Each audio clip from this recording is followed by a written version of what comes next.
Auditor vouching of sales return में auditor should vouch sales return in the following manner. First, supporting documents. Supporting documents में what? Credit note of the client, debit note of the customer, copy of delivery challan, transporter bill, ये सब check करना ही है. Name, secondly क्या? Name. Name मतलब client का ही नाम होना चाहिए सब पे, सारे डॉक्यूमेंट्स पे जिसको ऑडिट कर रहे हैं हम. डेट करंट ईयर से रिलेटेड हो, ऐसा नहीं प्रीवियस ईयर या नेक्स्ट ईयर का ट्रांजेक्शन नहीं. ठीक है. सीरियल नंबर वाइज होना चाहिए. सीरियल नंबर मिसिंग हुआ तो नॉर्मल सी बात है, कुछ ना कुछ घपला है, याद रखना. तो ऐसा नहीं. Serial number on the credit note या जो भी हो वो कंटिन्यूअस होना चाहिए, बराबर है, और टैली होना चाहिए with the books. Amount, fifth point क्या है आपका? अमाउंट. और अमाउंट में क्या बोलता है? Amount in figure and words on the credit note should be the same and tally with the amounts in the books and supporting documents. Books और supporting documents में जो अमाउंट है वो टैली करना चाहिए, राइट है, दैट शुड टैली. और amount figure and words में होना ही चाहिए, और सपोर्टिंग डॉक्यूमेंट्स और बुक की एंट्री का अमाउंट दोनों टैली करना चाहिए. तो अमाउंट सेम होना चाहिए, उसमें डिफरेंस नहीं होना चाहिए. सब वाउचिंग करने के टाइम पे, ऑडिटिंग करने के टाइम पे ऑडिटर चेक करेगा. समझा? ऑडिटर क्या करेगा? चेक करेगा. फिर क्या बोलता है? क्वांटिटी. क्या बोल रहा है बेटा? अमाउंट के बाद क्या बोल रहा है आपको? क्वांटिटी. क्वांटिटी में क्या? जो भी क्वांटिटी मेंशन्ड है in the credit note, quantity mentioned in the credit note should tally with supporting documents. अब अमाउंट तो मैच कर रहा है, ठीक है, लेकिन क्वांटिटी भी तो मैच करना चाहिए. कितना रिटर्न हुआ है, रिटर्न होके कितना आया है, बराबर है. सेल्स रिटर्न मतलब सामने वाले ने रिटर्न किया. Sales return means what? सामने वाले ने रिटर्न किया. तो जो भी क्वांटिटी होगा, क्वांटिटी मेंशन होना चाहिए ना इन द क्रेडिट नोट्स. कितना क्वांटिटी रिटर्न किया है वो should tally with the supporting documents and entry in the stock books. वो टैली करना चाहिए, बराबर. तो अमाउंट हो गया, क्वांटिटी हो गया. Signature on credit notes and GR, sign होना चाहिए. Signature, signature on what? Credit note and GR. ठीक है. तो क्या बोल रहा है? The credit note should be signed by an authorized official. Credit note जो भी रहेगा वो साइंड किससे होना चाहिए? Authorised official. देखो क्रेडिट नोट मतलब क्या? कि हाँ भाई प्रूफ है कि भाई ठीक है इसने रिटर्न किया, बराबर. डेटर ने रिटर्न किया है इसलिए हमने उसका अकाउंट क्रेडिट कर दिया. डेटर का डेबिट बैलेंस होता है ना बेटा, अगर वो रिटर्न करेगा तो उसका अकाउंट डेबिट, उसका अकाउंट क्या कर देंगे हम? क्रेडिट कर देंगे. जो भी अपना डेटर है, याद रखो डेटर जो होता है उसका कौन सा बैलेंस होता है? डेबिट. अगर वो रिटर्न कर रहा है मतलब वो क्या? कम हो रहा है. कम हो रहा है तो क्या करना पड़ेगा? क्रेडिट. सिंपल. समझा? तो याद रखने का signature on credit note and GRN. तो credit note should be signed by an authorised official. Credit note क्या होना चाहिए बेटा? साइंड होना चाहिए. कौन साइन करना चाहिए? जो भी ऑथराइज्ड ऑफिशियल है. ठीक है, authorized official of the client to indicate approval. Approval देगा. सिमिलरली व्हाट बेटा?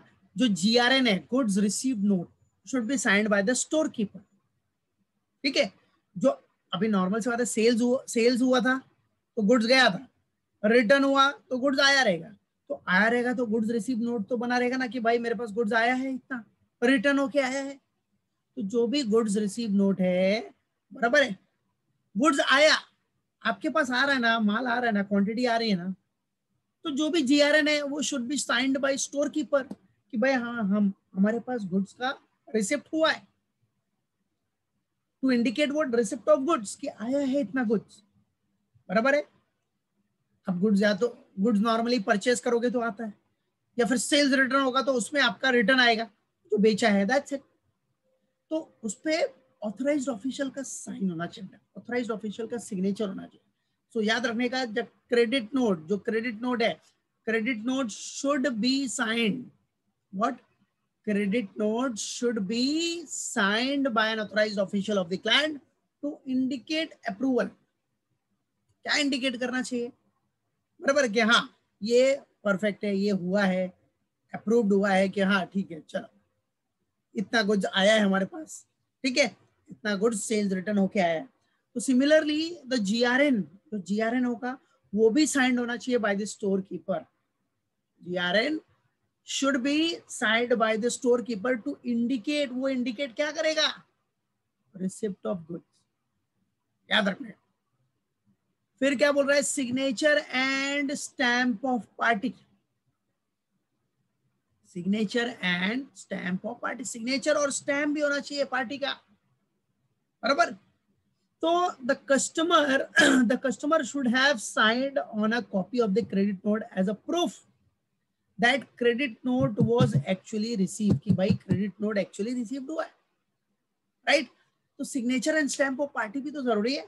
Customer should have signed on a copy of the credit note as a proof that the credit note was actually received, कि credit note actually received हुआ है, and other supporting document, जो भी other supporting documents है like transporter bill etc, जो भी है transporter bill should also have the signature होना चाहिए, stamp होना चाहिए, seal होना चाहिए of the concerned party।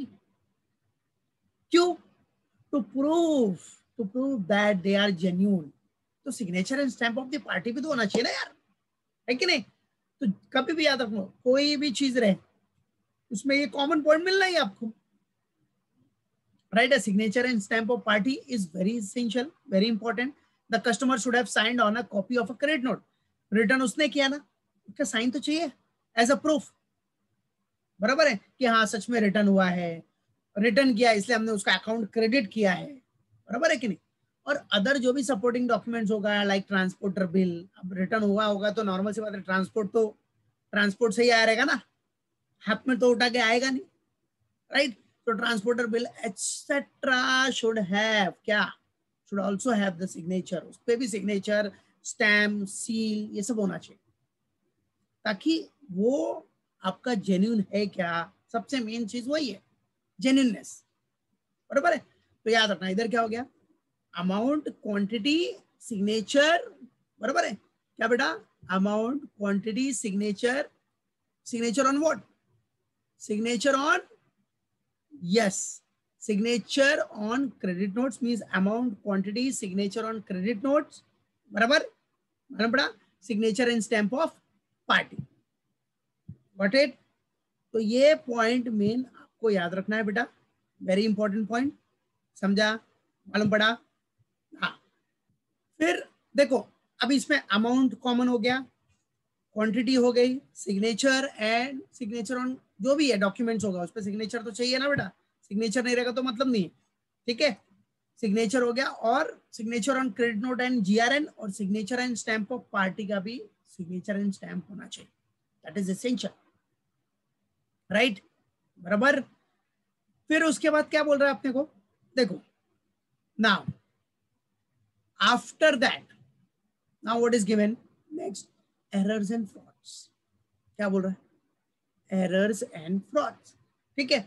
अब एरर एंड फ्रॉड्स में क्या पॉइंट है बेटा, what is this errors and frauds, means auditor should ensure that there are no errors of omission या कमीशन, ऑडिटर को ये ध्यान देना है कि कोई एरर है, और एरर ऑफ ओमिशन और कमीशन नहीं होना चाहिए उसमें।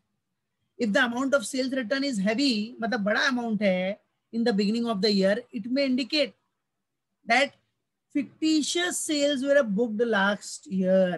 Auditor should also carefully verify the sales return from group concern.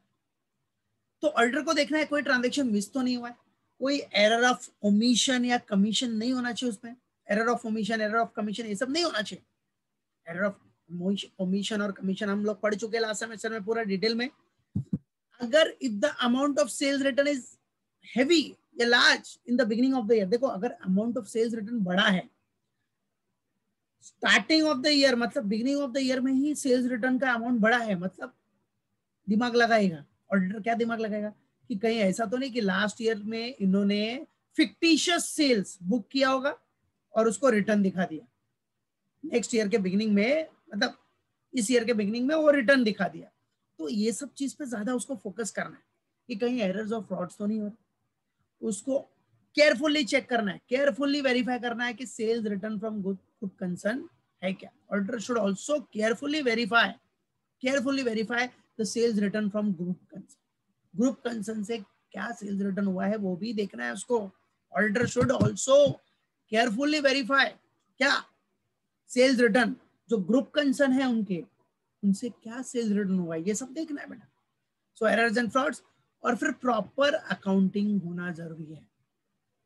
Means auditor should see that, क्या auditor should see that, auditor should see that what, the sales return are properly accounted. जो sales return है वो properly accounted है क्या books में, वो सब देखना है।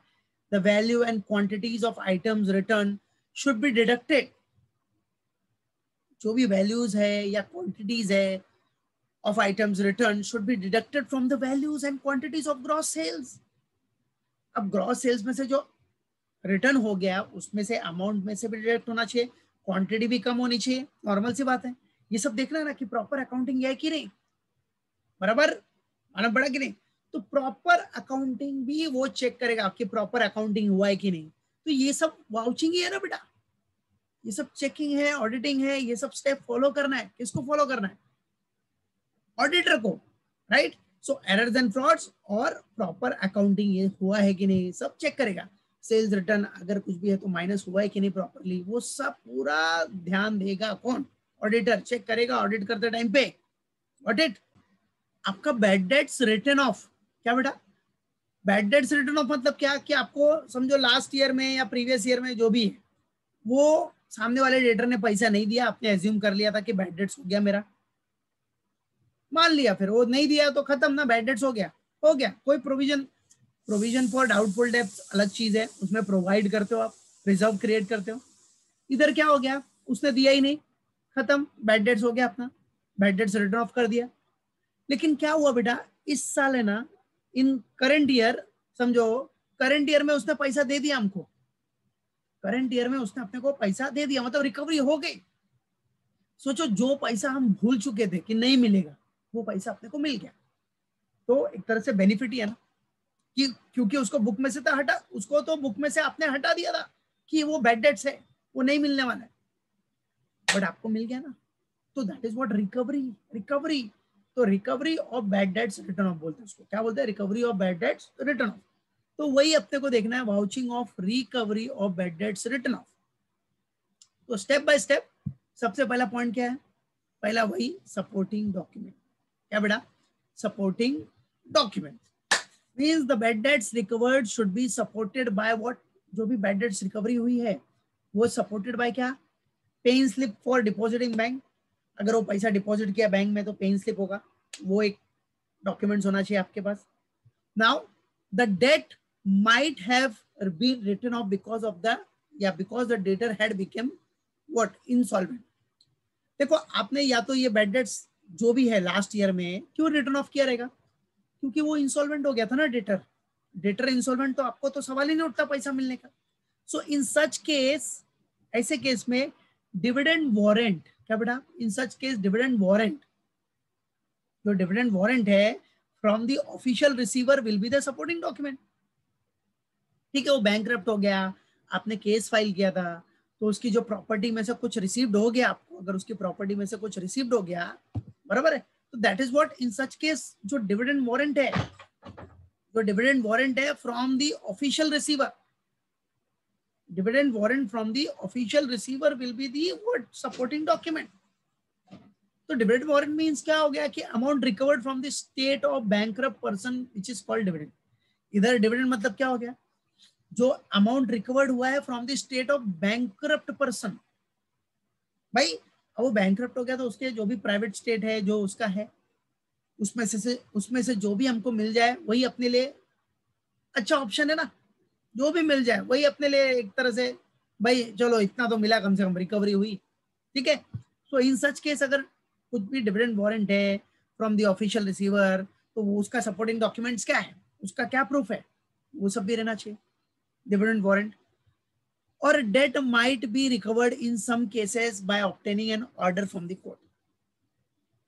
अभी जो डेट है might be recovered in some cases by obtaining an order from the court, court से ऑर्डर लिया हो, बराबर है, तो date might be recovered in some cases by obtaining what, by obtaining order from the court, बराबर है, कि order आया था कोर्ट से, बराबर है, तो debt might be recovered in some cases by obtaining an order from the court, order from the court से जो भी है उसके वजह से हमको रिकवरी हुआ है, तो वो सब जो भी ऑर्डर है, ऑर्डर का जो भी डॉक्यूमेंट्स है सब रहना चाहिए आपके पास। तो ये सब सपोर्टिंग डॉक्यूमेंट होना जरूरी है कि डेट्स जो भी रिकवर्ड हुआ है, bad debts recovered should be supported by पे इन स्लिप, डिविडेंड वारंट्स और order from the court. Main 3 points देखो हाईलाइट किया मैंने, पे इन स्लिप होना चाहिए, डिविडेंड वारंट और ऑर्डर फ्रॉम द कोर्ट जो भी है वो भी होना चाहिए। Simple fund, simple and sober, ठीक है। तो देखा क्या सपोर्टिंग डॉक्यूमेंट में क्या है मेन, यस सपोर्टिंग डॉक्यूमेंट्स में pay in slip, dividend warrant, yes and order from the court, perfect. फिर डेट तो पता ही है, देखो अभी ये सब पॉइंट आपको कॉमन मिलेंगे सब, ठीक है। डेट मतलब किससे रिलेटेड, करंट ईयर से रिलेटेड होना चाहिए, जो भी एंट्री है, पे इन स्लिप, बैंक बुक, पैसा आया है तो करंट ईयर से related, pertain to the current year होना चाहिए, बराबर है, करंट ईयर से रिलेटेड हो, ठीक है। बैड डेट्स आपने लास्ट ईयर में रिटर्न ऑफ कर दिया है, कभी भी रिटर्न ऑफ कर दिया, बट पैसा रिकवरी अभी हुई है ना, तो करंट ईयर से रिलेटेड डेट है क्या, नंबर वाइज होना चाहिए, सब सीरियल नंबर प्रॉपर होना चाहिए, amount in figure in words होना चाहिए, कोई एरर्स ऑफ कमीशन या ओमिशन नहीं होना चाहिए, देख रहे हो सब, वही कॉमन पॉइंट दिख रहा है ना सब, नो एरर ऑफ ओमिशन और नो एरर ऑफ कमीशन, ये सब नहीं होना चाहिए, date, serial number, amount, errors, ठीक है। फिर क्या, रिकंसिलिएशन, क्या बेटा, रिकंसिलिएशन मींस जो भी आपका बैड डेट्स है, bad debts recovered should be reconciled, क्या बेटा, जो बैड डेट्स रिकवर्ड हुआ है आपको, उसको आपको रिकंसाइल करना है, किससे, with the debtor's account and the entry passed in the earlier year for writing of the debt, ठीक है। तो रिकंसाइल होना चाहिए कि जो भी बैड डेट्स रिकवर्ड हुआ है should be reconciled with the debtors account, debtor account से रिकंसिलेशन होना चाहिए कि कितना था, कितनी रिकवरी हुई, डेटर का बैलेंस क्या था अपना, कितना मिलने वाला था, बराबर है, कितना हमने एज्यूम कर लिया था कि बैड डेट्स हो गया, बराबर है, वो सब देखना है आपको। And entry passed in the earlier, आपने क्या एंट्री पास किया था डेटर को राइट ऑफ करने के लिए, वो सब देखना पड़ेगा ना आपको, चेक करना पड़ेगा, रिकंसाइल करना पड़ेगा कि जो भी बैड डेट्स रिकवर्ड किया है, बैड डेट्स रिकवर्ड हुआ है should be reconciled with debtor account. उस डेटर अकाउंट में जो लास्ट ईयर में समझो जो भी डेटर अकाउंट है उसमें आपने डेटर्स का बैलेंस रखा होगा, राइट ऑफ किया होगा कि भाई इतना बैड डेट्स हो गया, वो सब रिकंसाइल करना पड़ेगा, देखना पड़ेगा वो, राइट है कि नहीं। तो reconciliation is very important. Accounting proper होना चाहिए, क्या बेटा, proper accounting must be there, समझा क्या, प्रॉपर